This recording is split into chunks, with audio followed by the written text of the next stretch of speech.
Okay, so we're diving into some really intense stuff today. Yeah. We're looking at chapters 6 and 7 of Night by Elie Wiesel. Hmm. And, you all sent in some really thoughtful responses about these chapters. It's powerful stuff. So we're going to kind of unpack that together. Absolutely. These chapters are tough to read. Yeah, they really are. They're emotionally challenging. But they offer this really raw look at what prisoners endured. Yeah, at the absolute horrors of the Holocaust. Right. So I think our aim today is to pull out those crucial insights. Yeah.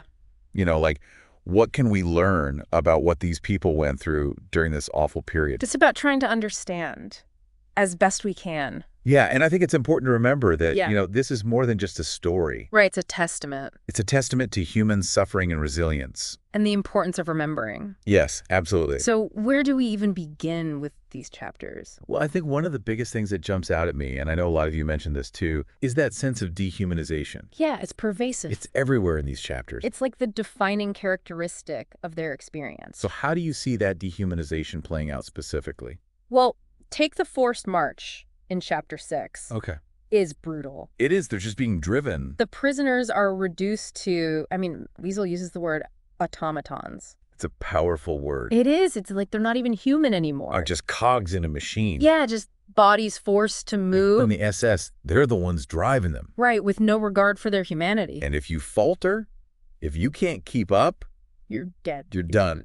It's that stark. It's terrifying, and that really highlights how little value is placed on an individual life. Absolutely. It's the ultimate devaluation of human life. And then in chapter 7, that dehumanization, Yeah. it almost seems to intensify when they're packed into those cattle cars. The cattle cars, yeah, that's a whole other level. It's claustrophobic, it's chaotic. And the way they're treated, packed in like animals, like cargo. Worse than cargo. Right. And Well- Wiesel describes them as frozen bodies. That image is just, it's chilling. It is, and it makes me think about, their emotional state. Because there's this almost chilling indifference that seems to set in. It's like they're numb. Yeah. And I wonder if it's partly a result of the dehumanization. It could be. It's almost like a defense mechanism. Like their minds can't fully process the horror. Yeah, they're shutting down to survive. Right. And I think that's something we see throughout Night. Definitely. The ways that the prisoners try to cope with the unimaginable. Yeah, how do you even begin to cope with something like that? It's hard to fathom. And then on top of all of this, we have that absolutely horrific scene with the bread. Oh, the bread. That's one of the most difficult passages in the whole book. It's hard to even read. The way they fight, they're literally fighting to the death.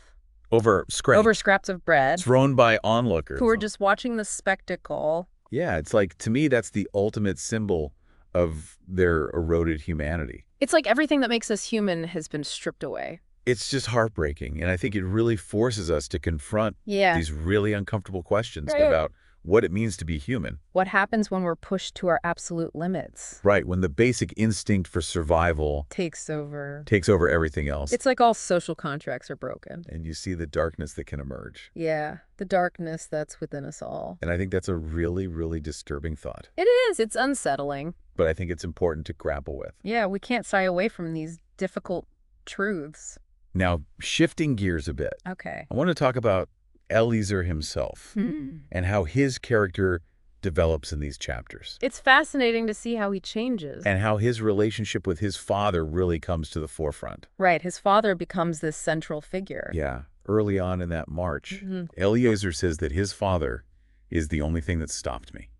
That's powerful. It is, and it shows how his father is his reason for survival. His anchor. Yeah, and he feels this immense responsibility. He does. To keep his father alive. He sees himself as his father's protector. Right, he's like his sole support. And that's a huge burden for a young man to carry. It's a huge burden for anyone.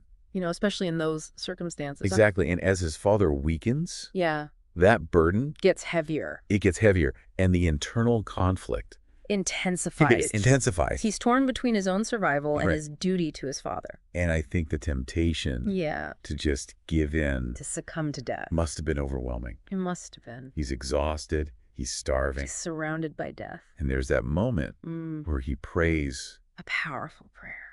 It's a really powerful prayer. Where he asks for strength. Yeah, he says, "Oh God, Master of the universe, give me the strength never to do what Rabbi Elihu's son has done." That's a gut-wrenching line. It is, and it shows the moral struggle he's going through, He's afraid of abandoning his father. even though it would be understandable. Yeah, given the circumstances. But he clings to his sense of duty. And to his humanity. Right, and that reference to Rabbi Elihu's son. Yeah, who abandoned his father. It highlights how Even the strongest bonds can be broken. yeah, under such extreme pressure, It's a testament to the destructive power of the camps. they tear apart families, they tear apart communities. They try to break the human spirit. And yet, even in the midst of all this darkness, there are these little glimmers of mutual support between Eliezer and his father. Little moments of tenderness. They're small, but they're significant, They show that love and connection can endure. even in the face of unimaginable cruelty. It's a powerful testament to the human spirit. And I think that's what makes their relationship so compelling. It's so complex. It's this constant push and pull Yeah. between survival And love. and duty. It's not a simple story. It's messy, it's complicated. And it's deeply human. Okay, I want to shift gears again and talk about Waisel's writing. Oh, his writing is incredible. It's so powerful. So evocative. And I think one of the things that really struck me, and you mentioned this too, is how his language creates this tone of horror and despair. Yeah, the words he chooses are so carefully selected. And dehumanization. Right, it's all intertwined. So can you give me some specific examples? Sure, like when he describes the prisoners as tramps Okay. or flea-ridden dogs. Yeah, filthy dogs. It's not just descriptive language. It's degrading. It's meant to dehumanize. To strip them of their dignity. And it reflects the way they were treated. Like vermin. Yeah, like something less than human. And then there's his use of figurative language, which is so powerful. Like the night being pitch black. It's more than just darkness. It's a suffocating darkness. And death as a small red flame. That envelops and suffocates. It's so vivid, so visceral. It's like you can feel the presence of death. And it's not just physical death. Right, it's the death of hope. The death of the spirit. The death of everything that makes life worth living. And then there's that description of them moving like automatons. And how Eliezer feels detached from his own emaciated body. It's like they're no longer in control. They're just shells. Empty shells. And that really illustrates that loss of agency and identity The loss of self. that we were talking about earlier. It's a profound loss. And in chapter 7, there's that really haunting image of the cattle cars as a cemetery covered with snow. Wow, yeah. Filled with frozen bodies. It's like a premonition of death. Like they're already dead. And the journey itself becomes this slow march toward death. And when the bread is thrown into the car. That scene. It's so brutal. The language he uses is so raw. Words like stampede. Caught desperately. Beasts of prey. Animal hate. It's like all vestiges of civilization. Have disappeared. And it's just this primal struggle for survival. And Weisel doesn't shy away from showing that He wants us to see the ugliness. The true cost of dehumanization. Yeah, what it does to people. Now, I want to talk about the structure of these chapters. Okay. Because I think the way Weisel structures the narrative really contributes to the overall impact. Definitely. The pacing is so deliberate. Yeah. Like in chapter 6, during the death march, Yeah. he uses these really short, impactful sentences. Like they marched. The night was black. Silence. Exactly. And that really mirrors the quick deaths and the relentless pace. It creates this sense of urgency and exhaustion. You can almost feel their breathlessness. Like you're right there with them. And then you have that brief pause Yeah. in the abandoned factory. A moment of respite. But even then, there's this underlying tension.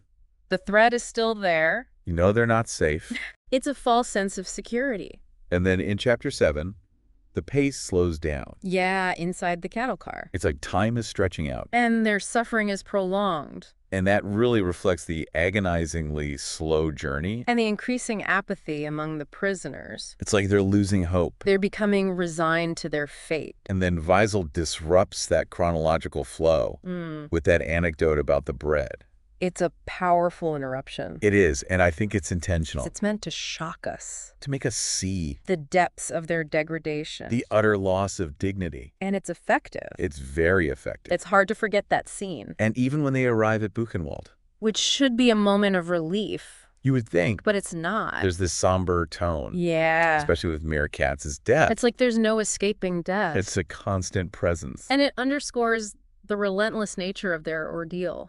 Finally, I want to talk about what these chapters reveal about the cultural experience of Jewish people during the Holocaust. This vital perspective. Because Night is a memoir. Yeah.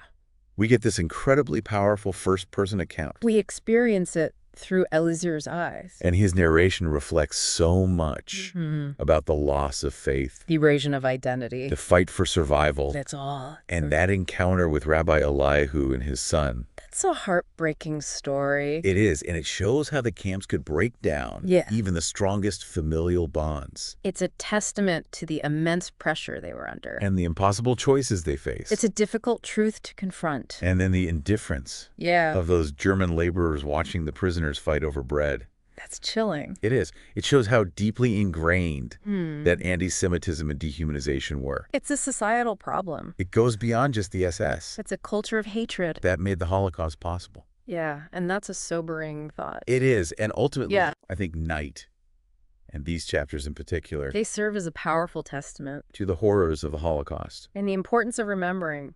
It's a reminder of what can happen when hatred and prejudice are allowed to flourish. And when we fail to see the humanity in others. So to wrap up, in this deep dive, we've really explored these core themes. Yeah. Dehumanization, the complex relationship between Eliezer and his father. The power of Weisel's language. The impact of the narrative structure. And the insights into the cultural experience of Jewish people during the Holocaust. We've seen the depths of human cruelty. And the resilience of the human spirit. And it's a story that continues to resonate. It does. So I want to leave you with this final thought. Okay. When you think about the extreme conditions in these chapters, what do they suggest to you about human connection? About what it means to be human. What does it mean to maintain your humanity? In the face of such adversity. When everything around you is designed to strip it away. That's the question we all need to grapple with. It's a question that stays with me. It should stay with all of us. Thank you for joining us. Thank you. For this deep dive into Night. It's been a privilege. And keep those conversations going. Yeah, keep thinking, keep questioning. Because these stories need to be told. And remembered. Always.